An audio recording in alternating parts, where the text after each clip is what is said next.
অসংখ্য সুশীল, অসংখ্য ভদ্রবেশী মানুষ ওনারা চায় যে এগুলো বন্ধ হয়ে যাক, কিন্তু ওনারা এই মুখে যে চায় এইটার জন্য ওনারা জানে যে এগুলা যাবতীয় অপরাধ, যাবতীয় পাপ বন্ধ হবে যেই আইন কার্যকর করলে সেটা কোরআন সুন্নাহর আইন।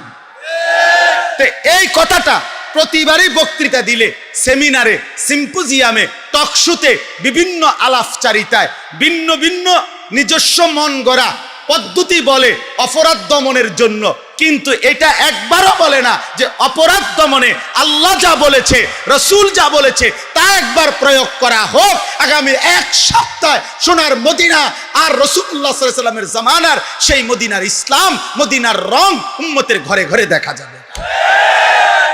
আজ পৃথিবী আরেকবার দেখুক আফগানকে।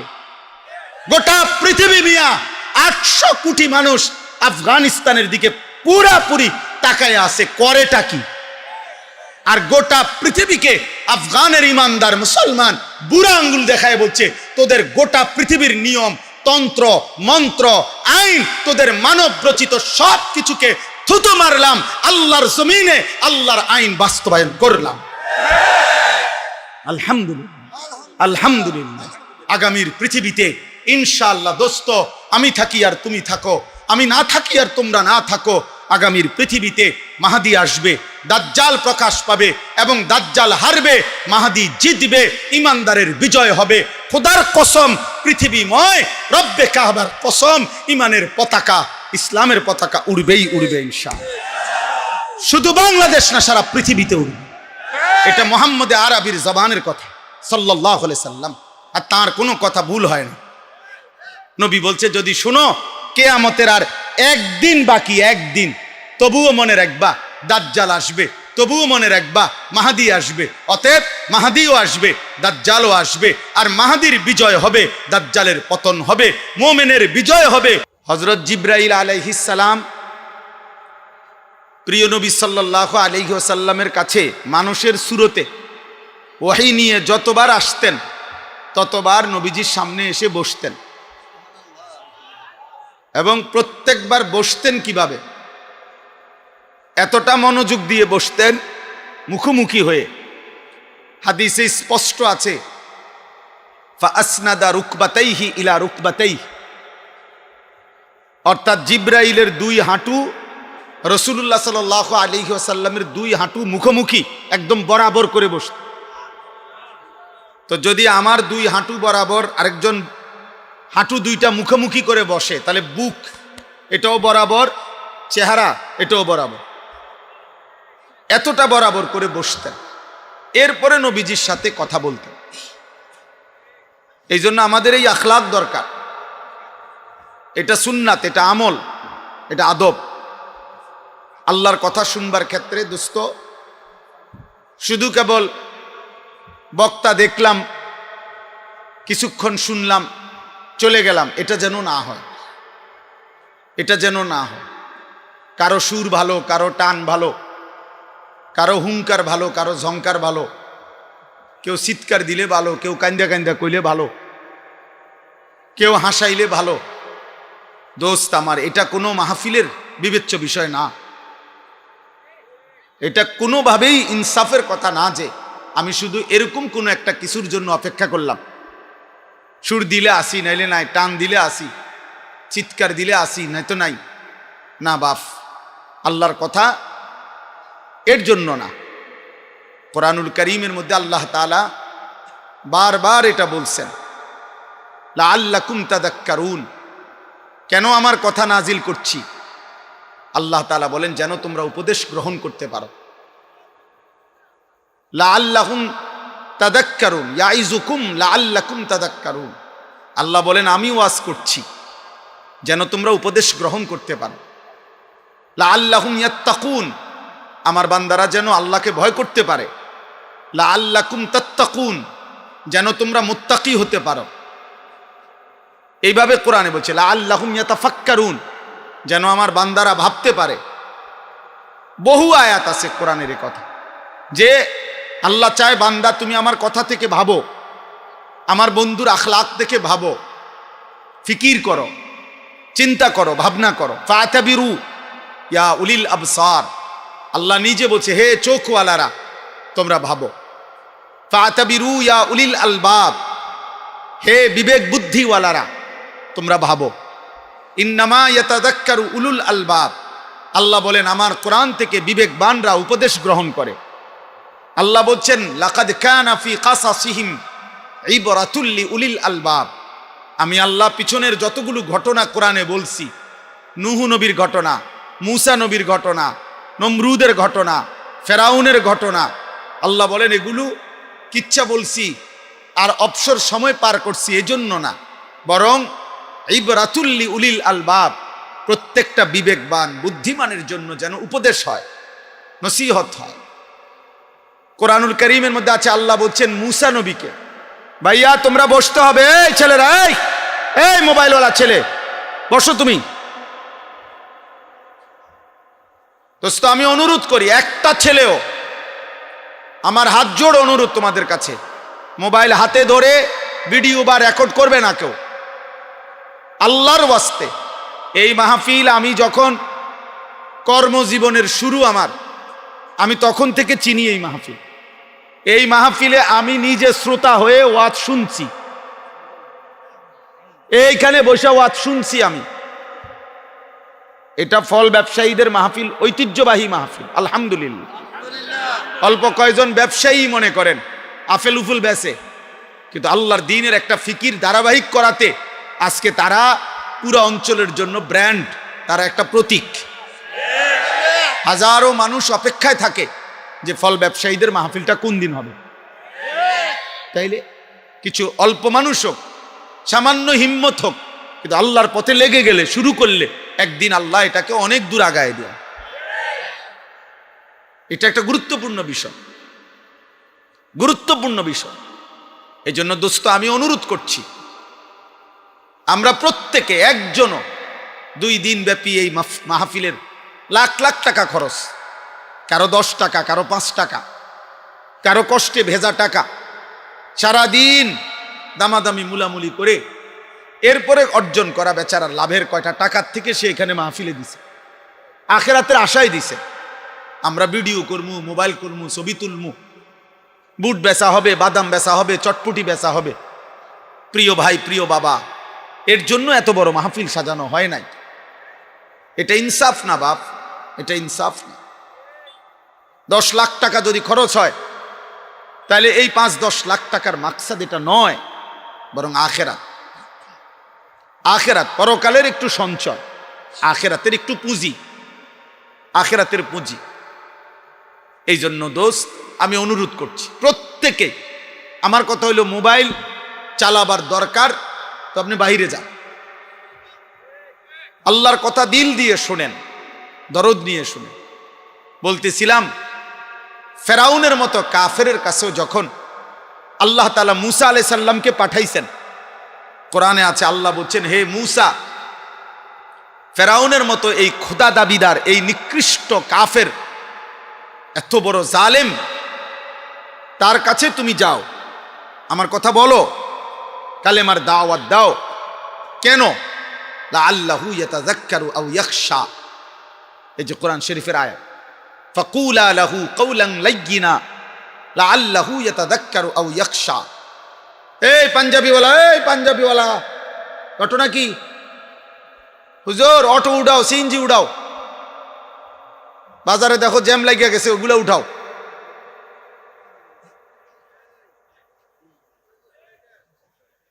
এই জন্য বললাম, আল্লাহ তাআলা বললেন মূসাকে তুমি ফেরাউনের কাছে আমার দাওয়াত দাও, কালেমার কথা বলো। কেন? লাআল্লাহু ইয়াতাযাক্কারু আও ইয়াখশা, হয়তো সে উপদেশ গ্রহণ করবে অথবা আমি আল্লাহকে ভয় করব। তাহলে ফেরাউনের মতো একজন নিকৃষ্ট কাফের শেষ পর্যন্ত সে কি ঈমান আনছে? কথা বলেন না। কিন্তু তবুও আল্লাহ তাআলা তার কাছেও যখন পেশ করছে দিন, মূসা নবীকে পাঠাইছেন, বলছে আমি আল্লাহর উদ্দেশ্য, হয় সে উপদেশ গ্রহণ করবে নয়তো আমি আল্লাহকে ভয় করব। তাহলে পৃথিবীর নিকৃষ্ট কাফেরের কাছেও আল্লাহর দিন পৌঁছানোর উদ্দেশ্য একটাই, উপদেশ গ্রহণ, আল্লাহকে ভয় করা। তো সেখানে আমাদের কাছে আল্লাহর দিন পেশ করার মাকসাদ কি? তামাশা শুধু? তাইলে আপনি বক্তা যাচাই করে কি লাভ যে অমুক বক্তার সুরটা ভালো হইছে, অমুক বক্তারে এটা ভালো হইছে। আমার ভাই, এটা দিয়ে হবে কি? এটা দিয়ে কি হবে? আখেরাত দরকার, আখেরাত দরকার, আখেরাত দরকার। আপনি যদি বুঝেন তবুও আখেরাত হবে, আপনি যদি না বুঝেন তবুও আখেরাত। ভুলে গেলেও আখেরাত হবে, স্মরণে থাকলেও আখেরাত হবে। গোলামি করলেও আখেরাত হবে, নাফরমানি করলেও আখেরাত হবে। সেজদা দিতে দিতে কেউ আব্দুল কাদের জিলানি হলেও মরে যাবে, নাফরমানি করতে করতে কেউ ফেরাউন নমরুদ হলেও মরেই যাবে। ওয়াজাআত সাকরাতুল মাউত বিল হক যালিকা মা কুনতা মিনহু তাহিদ। আল্লাহ বলে, বান্দা সত্য সত্যই একদিন, যেদিকে যাও না কেন বান্দা, যত পলায়ন করো না কেন, যতবারই ভেগে যাও না কেন, একদিন সত্য সত্য মৃত্যুর যন্ত্রণা আসবে। আর মৃত্যুর যন্ত্রণা সাকরাতুল মাউত আল্লাহ কোরআনে ব্যবহার করছেন, তাফসীরের মধ্যে আছে, কারো মৃত্যুর যন্ত্রণা যখন শুরু হয়, যদি সে বিগত 900 বৎসর পৃথিবীতে হায়াত পেয়ে থাকে আর 900 বছর আল্লাহর নাফরমানি করে থাকে, কিন্তু 900 বছরে কোনোদিন 1 সেকেন্ডের জন্য কোনো রকমের দুঃখ কষ্ট বেদনা, এক ফোঁটা চোখের পানি পড়ে নাই, একটা সুইয়ের কাঁটার আঘাত লাগে নাই, পুরাপুরি 900 বছর যেই নাফরমান সুখ আর আনন্দ আহ্লাদে এই দুনিয়া কাটাইছে, খোদার কসম তাফসিরে লিখছে, মৃত্যু যন্ত্রণার প্রথম সেকেন্ডে, 1 সেকেন্ডে আজরাইল জান কবজের আগ মুহূর্তে, মৃত্যু যন্ত্রণার প্রথম মুহূর্তেই 900 বৎসরের সুখ আর আনন্দ নাফরমান ভুলে যাবে, ভুলে যাবে, ভুলে যাবে। পরবর্তী সেকেন্ড যদি তাকে জিজ্ঞেস করা হয়, হে আল্লাহর বান্দা, বিগত দুনিয়াটা তো তুমি খুব আরাম এবং আয়েশে কাটাইছিলা, খোদার কসম তখন ওই নাফরমান বলবে, মাওলা সুখ কি জিনিস আমি তার জীবনে কোনোদিন দেখি নাই, অথচ সে সুখেই ছিল। হাদিসের মধ্যে আছে, আল্লাহর নবী সাল্লাল্লাহু আলাইহি সাল্লাম বলছেন, হাসরের ময়দানে প্রত্যেক নাফরমানকে, পাপীদেরকে, দুনিয়া যারা আনন্দ উল্লাস আর ফুর্তি আর হারাম মজা নিয়া ভোগ করছে, আল্লাহ তাআলা ফেরেশতাদেরকে বলবে, পরে জাহান্নামের বাহির দিয়া একটা বার ঘুরাইয়া জাহান্নামের দরজা বরাবর 1 মিনিট বা 10টা সেকেন্ড দরজার বরাবর দাঁড় করাইয়া এরপরে আমার কাছে নিয়ে আসো। বিশুদ্ধ হাদিস। প্রত্যেক নাফরমানকে ফেরেশতারা জাহান্নামের বাহিরে ঘুরাইয়া দরজার সামনে 1 মিনিট বা 10টা সেকেন্ডের জন্য দাঁড় করাবে। জাহান্নামের একটা আগুনের বাতাস তার বুকটা বরাবর একটা ধাক্কা দিবে বাতাস। আল্লাহর কসম নবী বলেন, ফেরেশতা যখন এরপরে ওই নাফরমান ব্যক্তিকে আল্লাহর সামনে আনবে, আল্লাহ তাআলা জিজ্ঞেস করবে, আমার বান্দা দুনিয়ার হায়াত তো তুমি খুব আরামেই কাটাইছিলা, ঠিক না? তো সেই নাফরমান পাপী অথচ দুনিয়ায় যে ভোগ বিলাস করছে, সে আল্লাহকে বলবে, রব জীবনে সুখ কি জিনিস আমি তা কোনোদিন দেখিনি। জাহান্নামে এখনো ঢোকে নাই, জাহান্নামের প্রথম বাতাসের ধাক্কা, প্রিয় ভাই প্রিয় বন্ধু, দুনিয়া ভুলাই দিবে। সুখের দুনিয়া, সুখের দুনিয়া। এখনো অনেক ছেলে মাঝখানে মোবাইলের ছবি তুলাইতেছ, ফালতু বাপ, তুমি উঠে গেলে ভালো। আমি তো ভোটের জন্য আসি নাই, কাজে ব্যাপক জনসমর্থন আমার দরকার নেই। আমি নির্বাচনে প্রার্থী না, আমার কোনো ভোটের দরকার নেই, কাজে আমার ব্যাপক সমর্থন লাগবে এমন না। আমি 2-4-5 জন মানুষের সামনেও বয়ান করছি। অতএব দয়া করে আমি অনুরোধ করছি, আমাদের দিকে তাকায় আসুন। এবং সকল বক্তার ওয়াজ, নিজের ফায়দা দরকার। এই মোবাইলগুলোতে লক্ষ লক্ষ ওয়াজ আছে, সব বক্তার ওয়াজ আছে।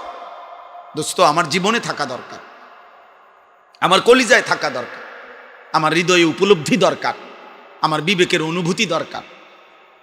এটুকু যদি ভাবনা না আসে, 3টা ঘন্টা আল্লাহর কথা শুনলাম অথচ আমার হৃদয়ে সামান্যতম কোনো নড়াচড়া হয় নাই, কি শুনলাম? বললই কি, শুনলামই কি, আয়োজনই হলো কি? 10 ঘন্টা ওয়াজ শুনলাম, আমার হৃদয়ে কোনো অনুভূতি জাগে নাই। হাদিসের মধ্যে আছে, হযরত ইরবাদ ইবনে সারিয়া বলেন রাদিয়াল্লাহু তাআলা আনহু, নবীজি আমাদের সামনে ওয়াজ করেছেন। ওয়াজানা রাসূলুল্লাহ সাল্লাল্লাহু আলাইহি ওয়াসাল্লাম, নবীজি যখন আমাদের সামনে ওয়াজ করলেন, তিনি বলেন, জারাফাত মিনহাল উয়ুন ওয়া ওয়াজিলাত মিনহাল কুলুব, আমাদের প্রত্যেকের চোখ দিয়ে অঝরে পানি ঝরতে লাগলো এবং আমাদের অন্তরগুলো আল্লাহর ভয়ে কাঁপতে শুরু করল। এ ছিল ওয়াজের ফলাফল, প্রতিক্রিয়া সাহাবায়ে কেরাম।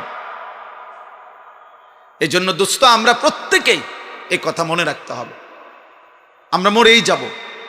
মৃত্যুর যন্ত্রণার এক মুহূর্ত আমাদের দুনিয়া সব ভুলাই দিবে। হযরত নূহ আলাইহিস সালামের জামানার ওনার একজন বংশধরকে ঈসা আলাইহিস সালাম কবর থেকে তুলছিলেন।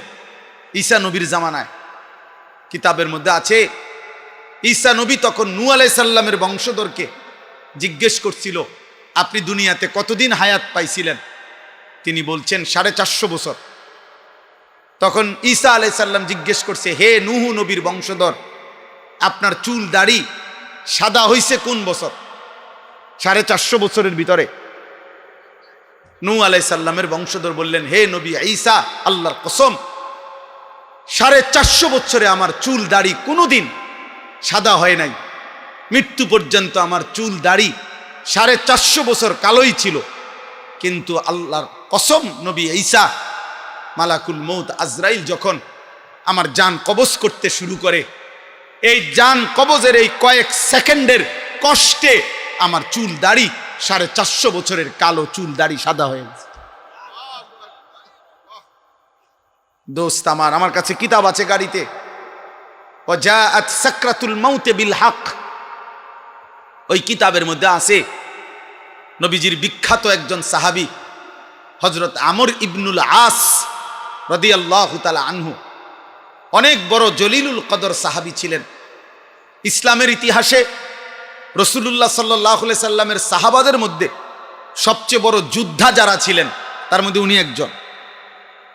মিশর বিজেতা, মিশর যিনি বিজয় করেছিলেন, হযরত আমর ইবনে আস, ওনার ইন্তেকালের পূর্ব মুহূর্তে যখন উনি মৃত্যু সজ্জায়, ওনার মৃত্যু যন্ত্রণা শুরু হয়েছে, সাকরাতুল মাউত, ওনার ছেলে কিতাবে লিখছে, আব্দুল্লাহ ইবনে আমর ইবনুল আস, ছেলেও সাহাবী ছিলেন, বাপ্পু দুইজনই সাহাবী ছিলেন। ওনার ছেলে আব্দুল্লাহ এই মৃত্যুর পূর্ব মুহূর্তে ওনার আব্বা আমর ইবনে আস রাদিয়াল্লাহু তাআলা আনহুকে জিজ্ঞেস করলেন, আব্বা, এই মুহূর্তে মৃত্যু যন্ত্রণা আপনার কাছে কেমন মনে হচ্ছে? আপনি আমাকে একটু বলেন। কসম আল্লাহর, সাহাবী আমর ইবনে আস বলে, ইয়া বুনাইয়া, হে আমার কলিজার টুকরা সন্তান, কাআন্না জিবালাদ দুনিয়া আলা সাদরি, আমার কাছে মনে হচ্ছে পৃথিবীর সবগুলো পাহাড় আমার বুকের উপরে চাপ দিয়ে রাখছে। কাআন্না জিবালাদ দুনিয়া আলা সাদরি, পৃথিবীর সবগুলো পাহাড় আমার বুকে চাপ দিয়ে রাখছে। ওয়া কাআন্নী আতানাফাসু মিন সাকবিল ইবরা, আর তিনি বলে, বাপ আমার, সন্তান আমার মনে হয় আমি যেন সুইয়ের ছিদ্র দিয়া একটু নিঃশ্বাস নিতেছি। দোস্ত আমার, নবীর 60 বছরের সাহাবী যদি বলে দুনিয়ার সব পাহাড় আমার বুকে চাপা দিয়া রাখছে মৃত্যুর মুহূর্তে, 30 বছরের নাফরমান, গত 30 বছর ধরে যে সুদ খায়, তার মৃত্যু যন্ত্রণা কি হবে? 365 দিনে, খোদার এক বছরে যে কোনো দিন 5 ওয়াক্ত নামাজ পড়ে না, সেই নাফরমানের মৃত্যু যন্ত্রণা কেমন হবে? বছরের পর বছর যারা হারাম খায়, হারাম উপার্জন করে, মিথ্যা বলে, হারাম রোজগার করে, বছরের পর বছর যারা বেপর্দা, বছরের পর বছর যারা রাতের পর রাত যুবক, নারী, ছবি, অস্থি দৃশ্য, উলঙ্গ নাচ গান, মোবাইলের অসভ্যতা নিয়ে ব্যস্ত আছো। বাপ, তুমি বাপ যদি মরে যাও, মৃত্যুর মুহূর্তে তোমার যন্ত্রণা কেমন হবে? কেমন হবে? সাথী আমার, দোস্ত আমার, বন্ধু আমার, আমি অনুরোধ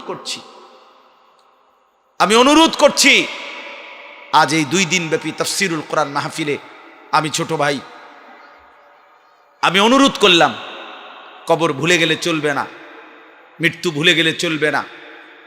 ভুলে গেলে কেউ থাকতেও পারে নাই, অহংকার করে কেউ থাকতে পারে নাই, নাফরমানি করে কেউ থাকতে পারে নাই, আল্লাহর হাত থেকে কেউ ছুটতে পারে নাই, আল্লাহর বাঁধন থেকে কেউ ছুটতে পারে নাই। বাপ আয়াহসাবু আল্লান ইয়ারাহু আহাদ, আল্লাহ বলে আমার বান্দা কি জানে না?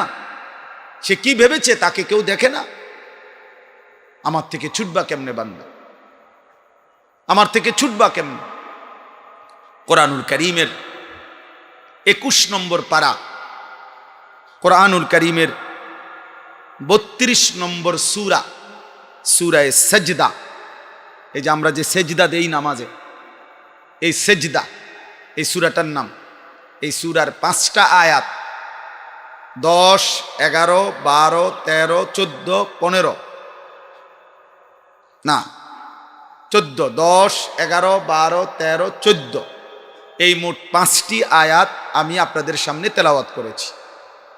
এই আর অল্প একটু সময় ইনশাআল্লাহ। আমার মূলত বয়ান করার কথা ছিল মাগরিব বাদ, আমার ব্যক্তিগত সমস্যার কারণে আমি আব্দুল কুদ্দুস ভাইকে বলছিলাম এশার নামাজের পরে বয়ান করব। অল্প একটু সময় আমি আপনাদের সামনে এই 5টা আয়াতের সংক্ষিপ্ত একটু কথা পেশ করতে চাই। তাফসীরুল কোরআন মাহফিলের একটা বড় বৈশিষ্ট্য কোরআনুল কারীমের তাফসীর, কোরআনুল কারীমের তাফসীর হওয়া। কোরআনুল কারীমের তাফসীরের ক্ষেত্রে লক্ষণীয় বিষয় হলো প্রত্যেকটা বিবেকবান মুসলমানের লক্ষ্য রাখতে হবে, যিনি কোরআনুল কারীমের তাফসীর করছেন তার কথার মধ্যে, তাফসীরের মধ্যে 6টি জিনিস থেকে কথা থাকতে হবে। তাফসীরুল কোরআন হইতে হবে, কোরআনুল কারীমের প্রথম তাফসীর করতে হবে কোরআনেরই ভিন্ন কোনো আয়াত দ্বারা। আমি এই আয়াতের তাফসীর করবেন তো কোরআনের অন্য আয়াত দ্বারা। কোরআনুল কারীমের দ্বিতীয় তাফসীর হবে রাসূলুল্লাহ সাল্লাল্লাহু আলাইহি ওয়াসাল্লামের কথা, কাজ, বক্তব্যের দ্বারা। কোরআনুল কারীমের তৃতীয় তাফসীর হবে সাহাবায়ে কেরামের বক্তব্যের দ্বারা। কোরআনুল কারীমের চতুর্থ তাফসীর হবে সাহাবাদেরকে যারা ঈমানের সাথে দেখছেন, সাহাবাদের থেকে দ্বীন শিখছেন যারা তাবিঈন, তাদের বক্তব্যের দ্বারা। কোরআনুল কারীমের পঞ্চম তাফসীর হতে হবে আরবি ভাষায়, বিশুদ্ধ আরবি ভাষায় এই শব্দ যেই অর্থে ব্যবহৃত হয় ওই ব্যবহারের আলোকে। কোরআনুল কারীমের ষষ্ঠ তাফসীর হইতে হবে যিনি বলতেছেন তিনি পূর্ণ ঈমান, আমল, তাকওয়া সহ সুস্থ, পক্ষপাত মুক্ত, আকলে সেলিম, সুস্থ, সুন্দর, স্বাভাবিক, আমল আখলাকওয়ালা আকলের অধিকারী কিনা সেটা লক্ষ্য করা। বুঝেন নাই কথা? আকলে সেলিম হওয়া। এই জন্য পৃথিবীতে এই 6টি মূল সূত্র থেকে বিচ্ছিন্ন কথা, যত সুন্দরী হোক, জাকজমকই হোক, যত চমৎকারী হোক, সেটা তাফসীরুল কোরআন হতে পারে না। তাফসীরুল কোরআন হইতে পারে না। ব্যক্তিগত কথা, নিজস্ব চেতনা, পূর্বসূরীরা কে কি বলছেন এত কিছুর দরকার নাই। আমি বুঝছি এইটা, আমার মত এইটা। এই কথার উপরে রাসূলুল্লাহ সাল্লাল্লাহু আলাইহি ওয়াসাল্লামের কথা, সাহাবাদের কথা, তাবিঈনের কথা, আরবি ভাষার বিশুদ্ধ রীতির কোনো কথা এগুলো নাই, এগুলো বাদ দাও। আমি যেটা বলছি এটা আমি কি কম বুঝি নাকি? না আপনি কিচ্ছুই বোঝেন না, আপনি ঘোড়ার ডিম বোঝেন, আপনি ঘোড়ার ঘাস বোঝেন, আপনি কিছুই বুঝেন না। আপনি যদি বুঝতেন তো এটা বুঝতেন যে পূর্ববর্তীদের বক্তব্যের আলোকে, রাসূলুল্লাহ সাল্লাল্লাহু আলাইহি সাল্লামের আলোকে আপনার ব্যাখ্যা করা উচিত ছিল। এজন্য কোরআনুল কারীমের মধ্যে আল্লাহ তাআলা বলছেন, হে বন্ধু আমার, নবী আমার, কোরআনুল কারীমের অক্ষর হুবহু আমি আল্লাহ যেভাবে নাজিল করেছি হুবহু শতভাগ নিখুঁত মুখস্থ রাখা আপনার অন্তরে, এটা আমি আল্লাহর দায়িত্ব। আপনি যখনই পড়তে চাইবেন আপনার উম্মতের সামনে পড়নার এই যোগ্যতা, এই তৌফিক আমি আল্লাহর দায়িত্ব। যখনই আপনি ব্যাখ্যা করতে চাইবেন আমি আল্লাহ কি বুঝাইতে চাইছি, এটা যদি আপনি বিশ্লেষণ করতে যান, সেই বিশ্লেষণটাও বলে দেওয়া আমি আল্লাহর দায়িত্ব। এটা আমার জিম্মাদার। লা তুহাররিক বিহি লিসানাকা লিতাজারা বিহি ইন্না আলাইনা জামআহু ওয়া কুরআনা। আল্লাহ বলেন আপনার অন্তরে কোরআন হুবহু বসিয়ে দেওয়া, মুখস্থ করিয়ে দেওয়া, আপনার জবান দিয়ে যতবার ইচ্ছা আপনার উম্মতের সামনে পড়িয়ে দেওয়া, পড়ার তৌফিক। এর একটু পরে আছে সুম্মা ইন্না আলাইনা বায়ানা। এই বায়ানা মানে অর্থ হলো, বায়ান মানে হলো ব্যাখ্যা, তাফসীর। অতঃপর এই আয়াতগুলোর তাফসীর, ব্যাখ্যা, বিশ্লেষণ বলে দেওয়া, তিনটাই আমি রব আমার নিজ হাতে নিলাম। সুবহানাল্লাহ, সুবহানাল্লাহ। এই জন্য রাসূলুল্লাহ সাল্লাল্লাহু আলাইহি সাল্লামের প্রতি শব্দ, প্রতি উচ্চারণ, প্রতি বাক্য সব কিছু রব কর্তৃক, আল্লাহ কর্তৃক নিয়ন্ত্রিত। তিনি যখন হাসতেন তো ঠিক কতটুকু হাসবেন এটা আল্লাহ তাআলা নবী সাল্লাল্লাহু আলাইহি সাল্লামকে সাজিয়ে দিয়েছে। তিনি যখন কাঁদতেন তো কতটুকু পরিমাণ কাঁদবেন, কি চিৎকার দিয়া কাঁদবেন, না লাফাইয়া কাঁদবেন, না গৈরাইয়া কাঁদবেন, তো আল্লাহ তাআলা বলেন বন্ধু আপনার হাসি, আপনার কান্না, আপনার হাঁটা, আপনার চলা, আপনার উঠা, আপনার বসা, আপনার আচরণ, আপনার উচ্চারণ, আপনার রাত, আপনার দিন, আপনার সকাল, আপনার দুপুর, আপনার ঘর, আপনার সংসার, আপনার বাজার, আপনার ব্যবসা, আপনার একাকিত্ব জীবন, আপনার সকলের মাঝে জীবন, স্ত্রীর সাথে আখলাক, সন্তানের সাথে আখলাক, মানুষের সাথে আখলাক, রাষ্ট্র পরিচালনার নীতি, সব আমি আল্লাহ একটা একটা করে ঠিক করে দিয়েছি। আমি নবী সাল্লাল্লাহু আলাইহি সাল্লাম বাথরুমে বাম পা দিয়ে ঢুকতেন কেমনে? কেন? সাহাবায়ে কেরাম বুদ্ধি দিছে এই জন্য। ডান পাও দিয়া বের হইতেন কেন? ওই কয়েকজনের তুই জিগাইল হইছে কোন পাও দিয়া বের হইলে ভালো হয় এরপরে নাকি? না না, আল্লাহ ফয়সালা দিছে, আল্লাহ ফয়সালা দিছে। ওয়া ইন্নাকা লা আলা খুলুকিন আযীম। আল্লাহ কসম করে বলেছেন, বন্ধু আমার, দোস্ত আমার, আমি আল্লাহ কসম করে বলছি আপনাকেই আমি আল্লাহ তাআলা চরিত্রের সম্পূর্ণ সর্বোচ্চ আখলাকের নীতি, নৈতিকতা, চরিত্র, ব্যবহার, আখলাক, উত্তম আচরণ বলতে যা বুঝায় সবকিছুর সর্বোচ্চ মাত্রা, পূর্ণ শিখর আমি আপনাকে দিয়েই, সর্বোচ্চ পূর্ণাঙ্গ চরিত্র আখলাক দিয়েই সাজিয়ে আমি আল্লাহ আপনাকে পাঠিয়েছি। আচে খুবা হামা দারান্দ তু তনহা দার। আল্লামা ইকবাল এই জন্য বলছে, হে নবী মুহাম্মদ, ১৬ লক্ষ নবী এবং রসুলের যত গুণ, যত সিফাত, সব যদি সব নবীর মুজিজা আদম থেকে ঈসা আপনার একার মাঝে যদি তালাশ করি, আচে খুবা হামা দারান্দ তু তনহা দারি, আপনি একাই সব, আপনি একাই সব। আপনার হাসিও সেরা, আপনার কান্নাও সেরা, আপনার সব সুন্দর, সব সুন্দর, সব সুন্দর, সব সুন্দর।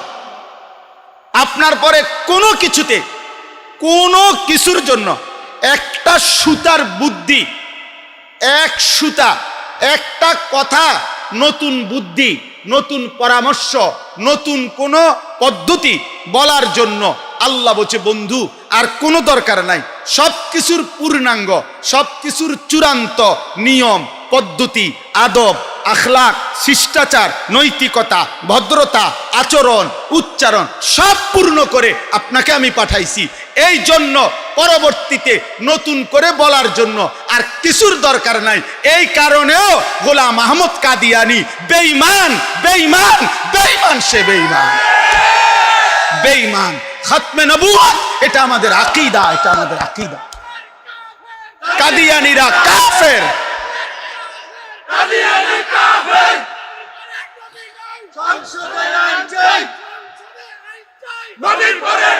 এটা নিশ্চিত, এটা মনে রাখ। তুই গোলাম আহমদ কাদিয়ানী ভণ্ড, বেঈমান, মুশরিক, মুনাফিক, এই দালাল, ইংরেজের দালাল ছিল এই দালাল। এই দালাল তোর দরকার কি? তুই কিত্তে আইছো তেনে? তোর দরকার কি? তোরে কোন বাদামে কইছে আইতি? তুই কি দরকার? আমার কি জন্য তোরে লাগবে? ঈমান, ইসলাম, আখলাক, ইলম, আমল, তাকওয়া, ফরহেজগারি, আখিরাত জীবন চলার জন্য আমার নবী বাথরুমে কেমনে ঢুকবে, বাথরুম থেকে কেমনে বের হইতে হবে, কয়টা ঢিলা ব্যবহার করতে হবে, স্বামী স্ত্রীর মিলনের আগে কি দোয়া পড়তে হবে, ফরজ গোসল কেমনে করতে হবে, রাত 2টার গোসল কেমনে করতে হবে, একাকী জীবন কেমন, সবার মাঝে জীবন কেমন, সবই তো তিনি শতভাগ পরিপূর্ণ বলে গেছেন। তোর দরকার কি ব্যাপার? এই ভণ্ডের দরকার কি বলে? নতুন কারো দরকার আছে আর আমাদের? তো তুমি আইসু কিত্তা হুদা ফালতু কোথাকার।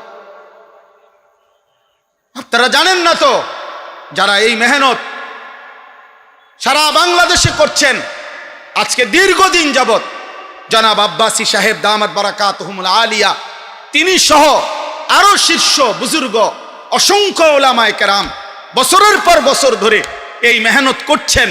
এটা একটা যৌক্তিক মেহনত, এটা একটা যৌক্তিক আন্দোলন। খতমে নবুয়তের আকীদা যদি এক বিন্দু, আল্লাহর নবী শেষ নবী, এই কথাটা একটা বাক্য না, এটার উপরে যদি এক সুতা কোনো ছিদ্র ঢোকে, অন্য কোনো কথা ঢুকতে পারে, তো আমার রসুলের 23 বছরের ইসলাম, কোরআনুল কারীমের আজমত, পুরা ইসলাম ভেঙে পড়বে, পুরা দিন ভেঙে যাবে। এই জন্য ওলামায়ে কেরামের এই মেহনত। আলহামদুলিল্লাহ গত 15ই নভেম্বর ঢাকার জাতীয় সোহরাওয়ার্দী উদ্যানে পৃথিবীর প্রায় 150 বিদেশি মেহমান বুজুর্গ ওলামা সারা পৃথিবী থেকে আসছেন এবং বাংলাদেশের প্রায় 20 লক্ষের চাইতে বেশি মুসলমানের উপস্থিতিতে সম্মিলিত খতমে নবুয়ত পরিষদের উদ্যোগে আন্তর্জাতিক খতমে নবুয়ত সম্মেলন হয়েছে। এবং আলহামদুলিল্লাহ ইনশাআল্লাহ আজ না হয় কাল বাংলার জমিনে এই মুরতাদ, এই বেঈমান কাদিয়ানি কাফের ঘোষণা রাষ্ট্রীয়ভাবে হতেই হবে, হবেই হবে ইনশাআল্লাহ, হবে ইনশাআল্লাহ, হবে হবে হবে। আল্লাহ রসুলকে যতবার যতজন বিদ্রুপ করছে শেষ পর্যন্ত অপমানিতই হয়েছে, অপমানিতই হয়েছে। এই জন্য বললাম, আমার নবী সাল্লাল্লাহু আলাইহি ওয়াসাল্লামের আলফাজ, জবানের বয়ান, বরকতপূর্ণ কথা এবং নবী সাল্লাল্লাহু আলাইহি ওয়াসাল্লামের ব্যাখ্যা, সেই আলোকে কোরআনের তাফসীর হইতে হবে। পরবর্তী পণ্ডিত, আপনি যত বড় পণ্ডিতে হন, আপনি নিজস্ব মাতবুরি খাটাবেন না। আল্লাহর নবী সাল্লাল্লাহু আলাইহি ওয়াসাল্লাম বলেছেন, মান ক্বালা ফিল কুরআনি বিরাইহি ফাআসাবা ফাকাদ আখতা। যে ব্যক্তি কোরআনের ব্যাপারে আমি রসুল যা বলি নাই, আমার সাহাবা বলে নাই, আমার আল্লাহ যা বলতে চায় নাই, বরং নিজের মন গড়া কিছু বলে দিল কোরআনের নামে, অতঃপর যদি দেখতে মনে হয় ভালোই বলছে, আল্লাহর নবী বলছেন ফাকাদ আখতা, সে ভুল বলছে, গুনাহ করেছে, গুনাহ। এই জন্য আমি অনুরোধ করব, কোম্পানিগঞ্জ বাজার ফল ব্যবসায়ী সমিতির এই ঐতিহাসিক তাফসীরুল কোরআন মাহফিলে ইনশাআল্লাহ আপনারা আপনাদের মুরব্বীদের পরামর্শ নিয়ে আগামী দিনে আরো পরিকল্পিত গঠনমূলক, আমি আজকে একদিন সুযোগ পাইছি, এই জন্য বললাম, আমার আবেদন আমি করে যাই।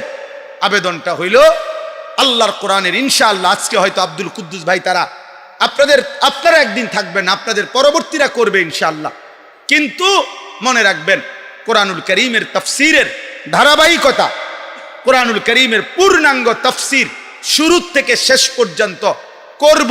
মনে করেন এই স্বপ্ন নিয়া, এই আশা নিয়া আপনারা যদি শুরু করতে পারেন, মালিক চাইলেই যে দূর যাওয়ানের যাবে, যত বছর যাওয়ার যাবে, কিন্তু আশা করা যায় আল্লাহ তাআলা আজরে আজিম, মহা পুরস্কার দান করবে ইনশাআল্লাহ।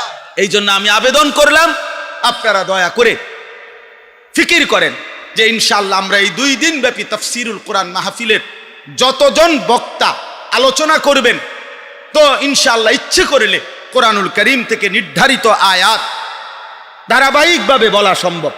সম্ভব কিনা বলেন? সম্ভব, এটা সম্ভব। আল্লাহর বান্দারা অপেক্ষায় থাকবে বছরের এই 2 দিন, যে ইনশাআল্লাহ আমরা কোরআনুল কারীমের গত বছর ওইখান থেকে শুনছি, এবার এখান থেকে শুনব। আমার শায়েখ আরিফ বিল্লাহ আল্লামা মুফতি মুশতাকুন নবী কাসিমি হযরত দামাত বারাকাতুহুম নোয়াখালীতে 5 দিন ব্যাপী ধারাবাহিক তাফসীরুল কোরআন মাহফিল করে, এবং আরো অনেক জায়গায় বাংলাদেশের অনেক বুজুর্গ আছেন 15 দিন ব্যাপী, 17 দিন ব্যাপী, 5 দিন ব্যাপী, 7 দিন ব্যাপী কোরআনের ধারাবাহিক তাফসীর এরকম খোলা মাহফিলে করতেছেন। অনেকের আমি একজন আলেমকে বুজুর্গকে দেখছি, উনি আমারে নিজে বলছেন এবং আমি খবরও নিছি, বলছে দীর্ঘ 27 বছরের অব্যাহত তাফসীরের বরকতে আল্লাহ তাআলা আমার জবানে এই এক জায়গায় আল্লাহর কোরআনের তাফসীর শেষ করাইছে। হতে পারে কিনা? কোনদিন প্রজন্ম হতে পারে আজ আমরা কেউ থাকবো না, হয়তো 50 বছর পরে, 100 বছর পরের কেউ তারা শুনবে যে আমাদের পূর্বপুরুষরা শুরু করে গেছিলেন, আজ আমরা শেষটা শুনলাম। আজ আপনারা শুনছেন আলহামদুলিল্লাহ সূরা, 100 বছর পরের কেউ শুনবে মিনাল জিন্নাতি ওয়ান নাস। সেদিন ওরা গর্ব করবে যে আমাদের পূর্বপুরুষ শুরু করে দিয়েছেন বরকতেই তো আজ আমরা শেষটা পাইলাম। আল্লাহ তৌফিক দান করেন, আল্লাহ কবুল করে নেন। আমার ভাই চলেন আমার আয়াতের তাফসীর তরজমাটুকু শুনেন। আল্লাহ তাআলা বলেন এখানে যেই 5টা আয়াত, এই 5টা আয়াতের বিস্তারিত তাফসীর না, বরং সংক্ষিপ্ত 2টা কথা, অল্প একটু কথা বোঝানোর উদ্দেশ্য। 1 নম্বর কথা হলো রাসূলুল্লাহ সাল্লাল্লাহু আলাইহি ওয়াসাল্লাম মক্কার জমিনে যখন কালেমার দাওয়াত দিতেন, ইসলামের দাওয়াত শুরু করলেন, তো মক্কার কুরাইশ কাফেরদের কাছে প্রত্যেক নবীর, মনোযোগ দিয়ে শুনতেছেন তো? বুটখানা বন্ধ তো? মোবাইল টিফা বন্ধ তো? আর বুট খাইয়েন না, বাঁচলে 2 দিন মাহফিলের পরে আলগা জায়গা গিয়ে বুট খাবেন, বলেন ইনশাআল্লাহ। আল্লাহ আপনাদেরকে খুব বুট খাওয়ার তৌফিক দান করেন। জি চলেন। তো আপনার মক্কার কুরাইশরা, কাফেররা রাসূলুল্লাহ সাল্লাল্লাহু আলাইহি সাল্লাম যখন দাওয়াত শুরু করলেন, তো প্রত্যেক নবীর দাওয়াতের একটা বৈশিষ্ট্য ছিল, প্রত্যেক নবী তাদের অনুসারীদেরকে যখন মানুষকে আল্লাহর দিকে ডাকতেন, তো আল্লাহর দিকে ডাকার ক্ষেত্রে আল্লাহর প্রতি ঈমান আর আখিরাতের বিষয়টাকে বিস্তারিত তুলে ধরতেন। নবীদের দাওয়াতের মূল বৈশিষ্ট্যই ছিল এই 2টা, যে আল্লাহর প্রতি ঈমান আর আখিরাত। মান কানা ইউমিনু বিল্লাহ ওয়াল ইয়াউমিল আখির ইন্নামা ইয়ামুরু মাসাজিদাল্লাহ মান আমানা বিল্লাহি ওয়াল ইয়াউমিল আখির। মানে ঈমানের 7টা বিস্তারিত বাক্য আছে, আপনারা পারেন অনেকে।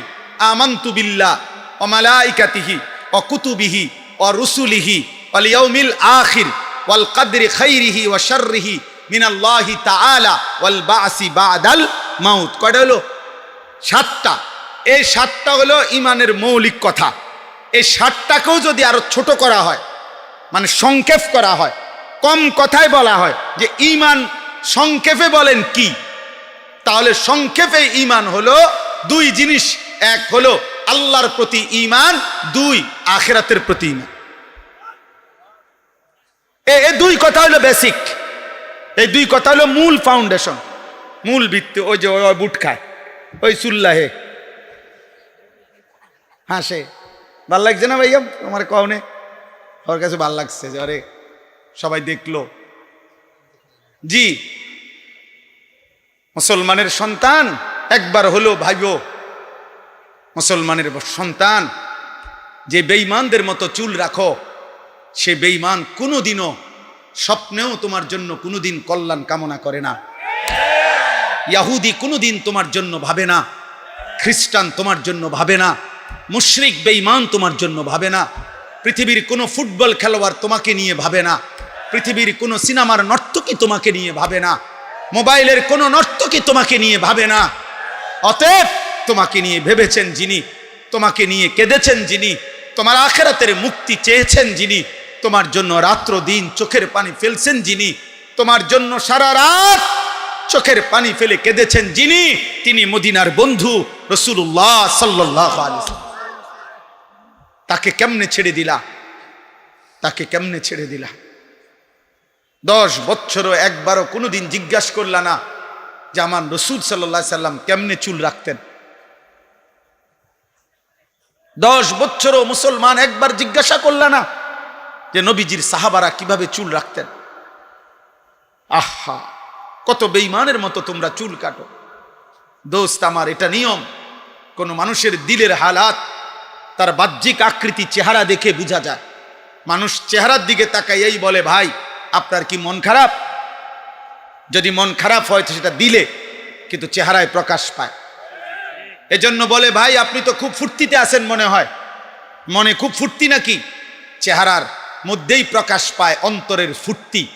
ঠিক তেমনি ভাবে চেহারার এই আকৃতি, খোদার কসম, এটা প্রমাণ করে তোমার হৃদয়ের হালাত। অতএব চুল যার বেঈমানের মতো, চেহারা যার মুশরিকের মতো, চলাফেরা যার বেঈমানের মতো, তো তোমার কলিজার ভিতরে আল্লাহ এবং তার রসুল আছে নাকি ইহুদি আর খ্রিস্টান বেঈমান আছে, এ কথা স্পষ্ট স্পষ্ট।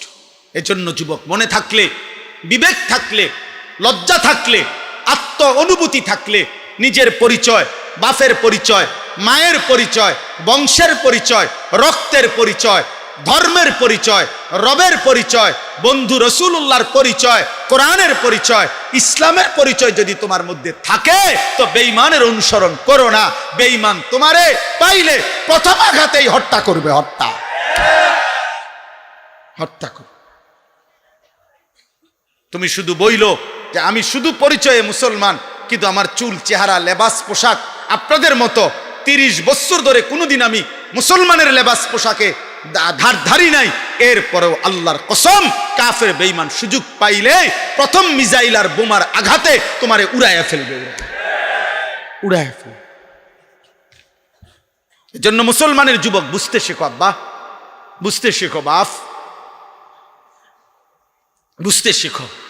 এত অল্প বয়সে তোমরা মোবাইলে এত বেশি আসক্ত হয়ে পড়লা। নারী, ছবি, অস্থির দৃশ্য, উলঙ্গ নাচ গান, জিনা ব্যভিচারের দৃশ্য, রাত দিন মোবাইলে আসক্ত। হায় বাপ, পৃথিবীতে তুমি কিছু করবা না? আখিরাতের জন্য কিছুই করবা না? আগামী দুনিয়া তাইলে চলতে হবে না রে বাপ। আগামীর পৃথিবী, 60 বছর হায়াত, 40 বছর হায়াত, আগামীর সংসার, বিবাহিত জীবন, এই সব কিছু এই মোবাইল টিপতে টিপতেই পার হবে।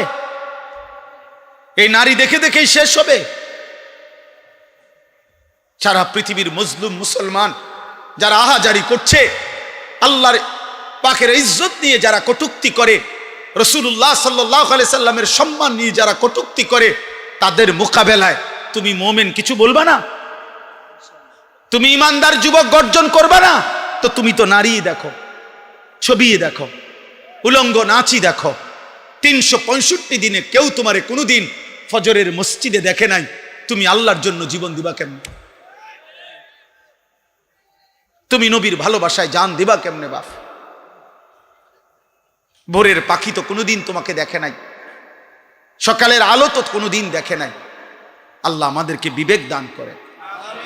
তাহলে এই মক্কার কুরাইশরা প্রত্যেক নবী তাদের দাওয়াত দিতে যখনই বলতেন আখিরাত, তো সব বেঈমান এক নীতি, সমস্ত মুশরিক বেঈমান, সর্বযুগের পাপী নাফরমান ব্যক্তিদের একটাই অভ্যাস, তারা আখিরাতকে কোনোভাবেই মানতে চাইতো না।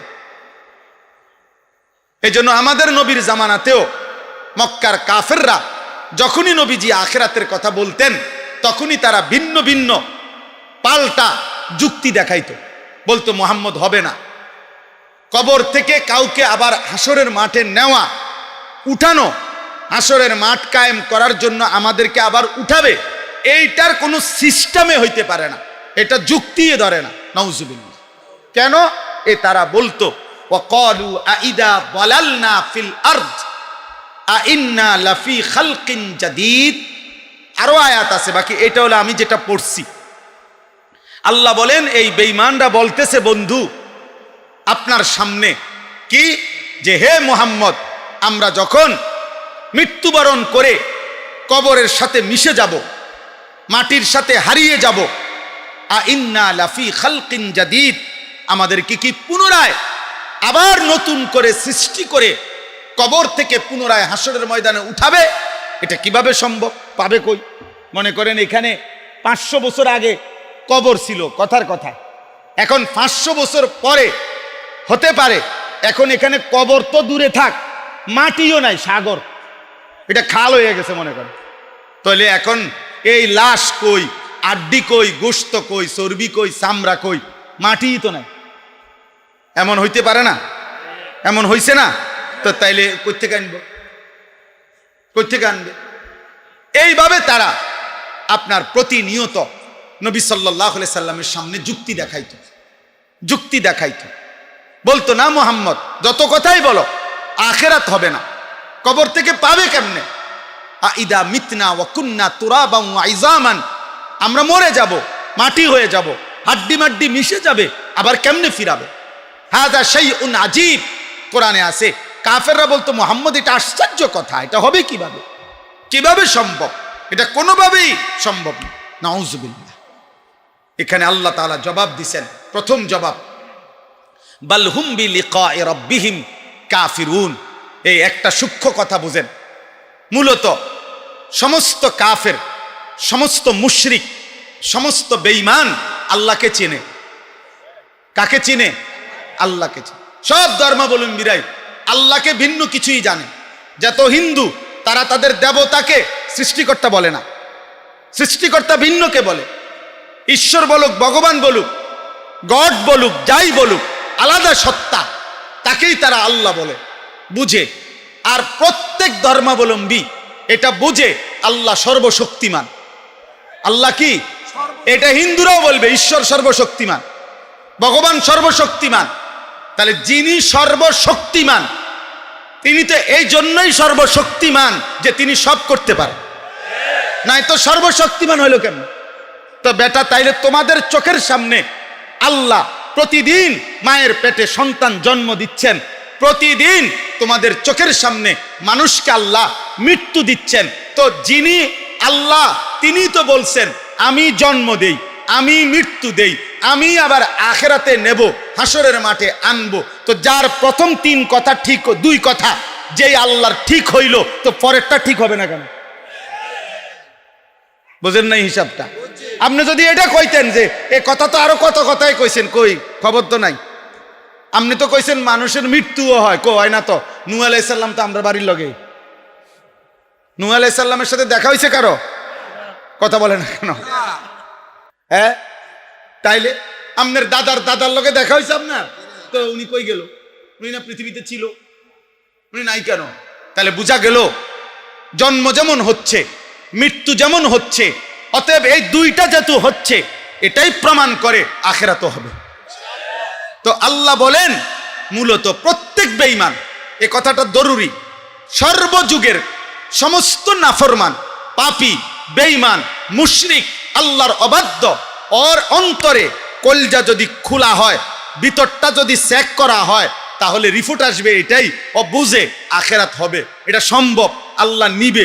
কিন্তু বিষয়টা হলো, ওর সমস্যা হইল ও বুঝে এটা যদি আমি মেনে নেই, এটা যদি আমি বুঝছি বলি যে আখিরাত হবে, আখিরাত হবে, তাইলেই তো সে বুঝে আমার যে এতদিনকার অসভ্যতার এই জীবন, নাফরমানির এই জীবন, চুরি, ডাকাতি, জিনা, ব্যভিচার, মদ, জুয়া, হত্যা, খুন, ধর্ষণ, নারীর সাথে অসভ্যতা, হারাম উপার্জন, মূর্তি পূজা, শিরিক, এই সব ছেড়ে দিতে হবে, আল্লাহর কথাই মেনে নিতে হবে। এইটা তো সে চাচ্ছে না, আমি মানব না, আমি আমার অবাধ্য আর খেয়াল খুশির জীবন এটাই চালাবো।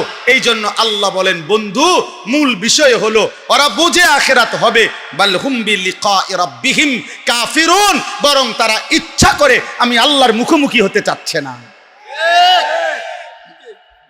তো এইটা কয় না, আর কি এটা কয় না, বরং আরেকটা অতিরিক্ত বলে যে আখিরাতই হবে না। আরে হবে 100 বার, তোর বাপের আখিরাতও হবে, তোর 14 গোষ্ঠীর আখিরাতও হবে না কেন? হবে না কেন? হবে হবে। আল্লাহ বলেন মূল সমস্যা হলো এটা যদি বলে আখিরাত হবে, তাইলে তো বাকি অনুসারীরা বলবে, তাইলে নেতা আল্লাহর মানতে অসুবিধা কি? পাটফারি সিটারি ছেড়ে দেন তো, হে তো না আমি সিটারি ছাড়তাম না। এই জন্য সর্বযুগের, এই আমার বাংলাদেশে মনে করেন চুরি, ডাকাতি, জিনা, ব্যভিচার, মদ, জুয়া, ধর্ষণ, নির্যাতন, ইফটিজিং, এই সমস্ত অন্যায় অসভ্যতা বন্ধ হোক। এটা অসংখ্য ভদ্রলোক, অসংখ্য সুশীল, অসংখ্য ভদ্রবেশী মানুষ ওনারা চায় যে এগুলো বন্ধ হয়ে যাক। কিন্তু ওনারা এই মুখে যে চায়, এইটার জন্য ওনারা জানে যে এগুলা যাবতীয় অপরাধ, যাবতীয় পাপ বন্ধ হবে যেই আইন কার্যকর করলে সেটা কোরআন সুন্নাহর আইন। তো এই কথাটা প্রতিবারই বক্তৃতা দিলে, সেমিনারে, সিম্পোজিয়ামে, টকশোতে, বিভিন্ন আলাপচারিতায় ভিন্ন ভিন্ন নিজস্ব মন গড়া পদ্ধতি বলে অপরাধ দমনের জন্য, কিন্তু এটা একবারও বলে না যে অপরাধ দমনে আল্লাহ যা বলেছে, রসুল যা বলেছে তা একবার প্রয়োগ করা হোক। আগামী এক সপ্তাহ সোনার মদিনা আর রাসূলুল্লাহ সাল্লাল্লাহু আলাইহি ওয়াসাল্লামের জামানার সেই মদিনার ইসলাম, মদিনার রং উম্মতের ঘরে ঘরে দেখা যাবে।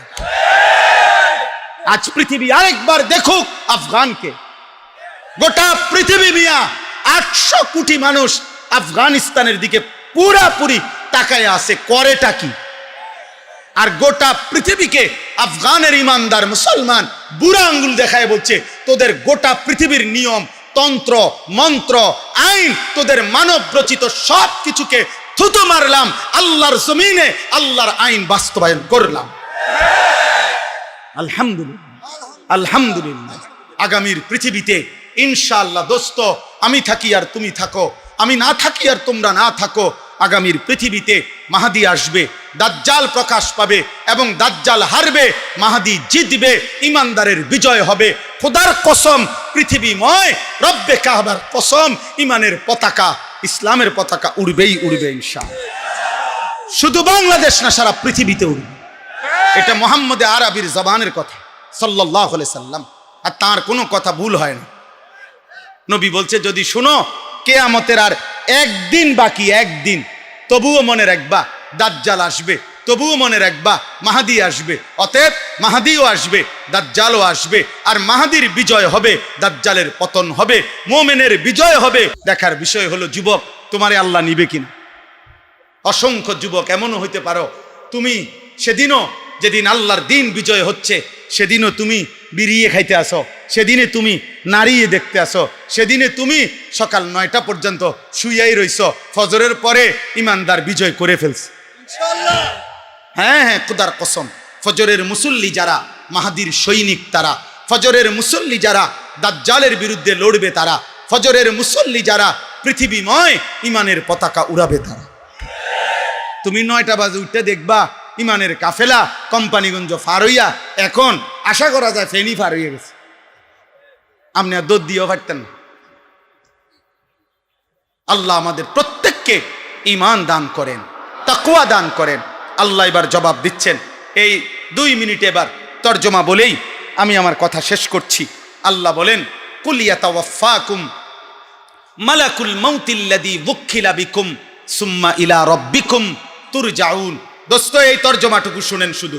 আল্লাহ বলেন, হে নবী আপনি বলে দেন, নিশ্চয়ই তোমাদের প্রত্যেককে আমি আল্লাহর পক্ষ থেকে নির্ধারণ করা আজরাইল মালাকুল মউত মৃত্যু ঘটাবেন। তোমরা মানো বা না মানো, মৃত্যু তোমাদের আসবেই, আজরাইল তোমাদের কাছে আসবেই।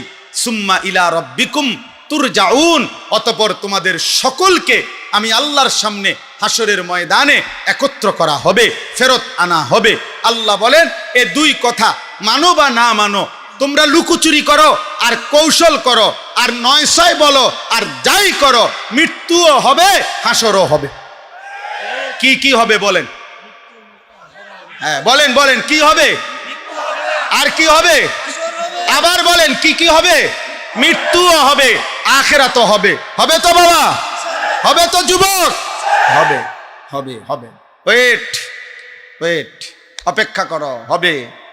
দেখো নারী, দেখো উলঙ্গ ছবি, দেখো, এক ওয়াক্ত সেজদা দেও না, এরপরে বেশি কি ভোগ করতেছো? বাতে তো খাও, আর কিটা? হ্যাঁ বনরুডি, আর কি দুনিয়া কি বেশি ভোগ করলা?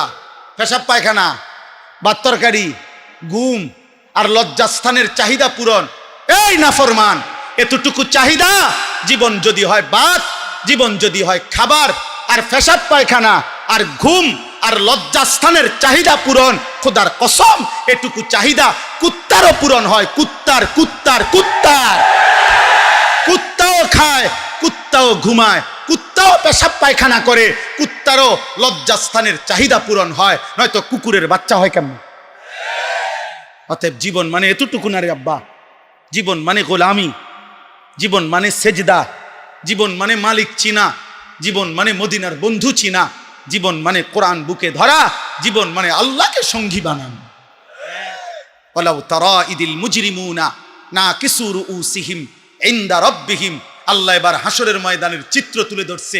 আল্লাহ বলে, বন্ধু আপনাকে বলে রাখি, আপনি সেদিন দেখবেন সমস্ত পাপী, নাফরমান, মুশরিক, বেঈমান হাসরের দিন, আখিরাতের দিন আমি আল্লাহর সামনে দাঁড়িয়ে থাকবে, মাথাটা নুয়ে, লজ্জায় অপমানে আপনার বেইজ্জতিতে মাথা নুয়ে থাকবে। রব্বানা আবসারনা ওয়া সামি'না ফারজি'না না'মাল সালিহান ইন্না মুকিনুন। প্রত্যেক পাপী আল্লাহর সামনে মাথা নুয়ে হাসরের ময়দানে বলবে, আল্লাহ আজ গোটা হাসরের মাঠ আমি নিজ চোখে দেখলাম, আমার নিজ কানে সব কথা শুনলাম, আজ আমি আখিরাত বিশ্বাস করছি পুরাপুরি। অতএব এই হাসরের মাঠ থেকে আমারে আরেকবার দুনিয়ায় পাঠান, এবার গেলে আমি নেক আমল করব। মাশাআল্লাহ, আলাপ দেখছেন নি? আলাপের ডংটা বুঝছেন না? তারে কি ফিটাটা ফিটন দরকার, তার আলাপ কি এবার এখন যাবে নেক আমল করার জন্য। ওয়ালাউ শি'না লাআতাইনা কুল্লা নাফসিন হুদাহা। আল্লাহ বলে, হায় নাফরমান, আমি তো চাইলে দুনিয়াতেই আমি আল্লাহ তোকে বাধ্য করেই আমার বন্দিগি করাইতে পারতাম। পারতো? কথা বলে না, পারতো? আমাদের এই সকলকে 5 ওয়াক্ত নামাজ পড়াইতে বাধ্য কইরা আল্লাহর পক্ষে সম্ভব? আল্লাহ এটা পারবে তো? কিন্তু যদি এটা আল্লাহ বাধ্য করাইয়াই করে তো পুরস্কার কিসে? কথা বলে না তো, আর বিচার কিত্ত তো, আর জান্নাত জাহান্নাম কি? অতএব আল্লাহ বলেন, ওয়ালাকিন হাক্কাল কাউলু মিন্নি লাআমলা আন্না জাহান্নামা মিনাল জিন্নাতি ওয়ান নাসি আজমাইন। অতএব আমি আল্লাহর চূড়ান্ত ফয়সালা, আজকে আমি আল্লাহ এই নাফরমান পাপী, আজ আমি হাসরের ময়দানে বিচার করব, মাফ করব না। আজ আমি কোটি কোটি জিন আর মানুষ নাফরমান দিয়ে আমার জাহান্নাম পূর্ণ করব, পূর্ণ করব, পূর্ণ করব। আজ মাফ করব না, দুনিয়াতেও যেতে দেব না, জাহান্নামে দেব, জাহান্নাম। ফাযুকু বিমা নাসিতুম লিকা ইয়াউমিকুম হাদা ইন্না নাসিনাকুম ওয়াযুকু আযাবাল খুলদি বিমা কুনতুম তা'মালুন। আল্লাহ বলে, বান্দা সেদিন দুনিয়ায় থাকতে তুমি আজকের আখিরাতকে ভুলে গিয়েছিলে, আজ হাসরের ময়দানে আমি আল্লাহ তোমাকে ভুলে গেলাম। যা, আজ আর আমি তোমাকে ভুলে গেলাম। অতএব অনন্তকালের জন্য তোমার নাফরমানির বিনিময়ে আযাব আল খুলদ, অনন্তকালের আযাব জাহান্নাম ভোগ করতে থাকো, ভোগ করতে থাকো। দোস্ত আমার, সেদিন আল্লাহ যদি মুখ ফিরায় নেয়, সেদিন আল্লাহ যদি বলে, বান্দা আমি তোকে ভুলে গেলাম, হায় বাপ আমার, ভাই আমার, বন্ধু আমার, নওজোয়ান সাথী আমার, খোদার কসম রে বাপ, আর কেউ থাকবে না, আর কেউ না, আর কেউ না, আর কেউ না। আল্লাহ আমাদেরকে মাফ করে দেন, ঈমানের জীবন দান করেন, উত্তম আখলাক দান করেন, গুনাহ থেকে বাঁচবার তৌফিক দান করেন। চলেন ইনশাআল্লাহ বদলে যাই, বলেন ইনশাআল্লাহ। চলেন বদলে যাই ইনশাআল্লাহ, আল্লাহর গোলামি করব ইনশাআল্লাহ, রাসূলুল্লাহ সাল্লাল্লাহু আলাইহি সাল্লামকে ভালোবাসবো ইনশাআল্লাহ, খতমে নবুয়তের জন্য যা লাগে তা করব ইনশাআল্লাহ। আল্লাহ তাআলা কবুল করেন।